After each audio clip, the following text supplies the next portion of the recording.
خیبر پختونخوا کا قرض صرف 4 سال میں آلموسٹ ڈبل ہو چکا ہے، جو 2021 میں 296 بلین روپے تھا، آج 2025 تک آلموسٹ 709 بلین روپے تک پہنچ چکا ہے۔ مگر سوال یہ ہے کہ یہ قرض اتنی تیزی سے بڑھ کیسے رہا ہے؟ اس ویڈیو میں موجود فگرز خیبر پختونخوا کے فائنانس ڈپارٹمنٹ کے ڈیٹ اسٹیٹسٹیکل بلیٹن سے لیے گئے ہیں اور پروونشل بجٹ کے ڈاکیومنٹ سے لیے گئے ہیں، جس کو آپ خود بھی چیک کر سکتے ہیں۔ 2021 میں کے پی کے کا ٹوٹل ڈیٹ تقریباً 296 بلین روپے تھا، جو کہ 2022 میں بڑھ کر 359 بلین روپے ہو جاتا ہے، جو کہ ہے تقریباً 21% انکریز۔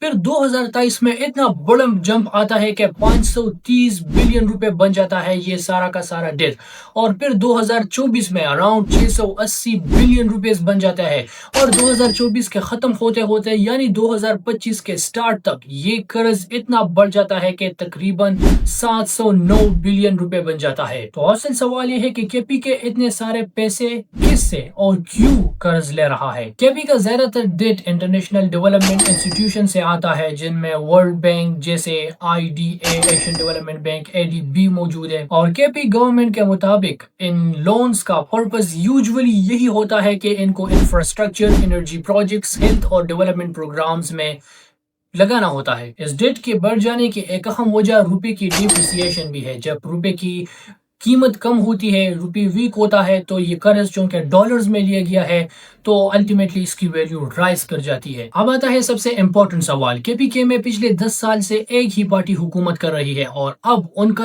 تیسرا ٹرم چل رہا ہے، یعنی ابھی بھی ان کے پاس 3 سال تو ہے۔